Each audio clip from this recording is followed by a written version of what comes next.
The securing function on a Bernina, I believe it's probably the one function people don't understand. And it's because you just got to take some time to try it out, figure out what it does when you touch it, how often you need to touch it, when you need to touch it. So let me just show you what we're talking about. If I'm starting out a decorative stitch and I want it to lock before I begin, I can go ahead and turn that on. So see the little knot? You're going to see that the needle is going to go up and down 1, 2, 3, 4, 5 before it starts into sewing that decorative stitch.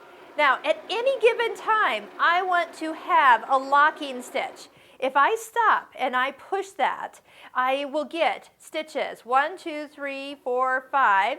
But then it keeps going, okay?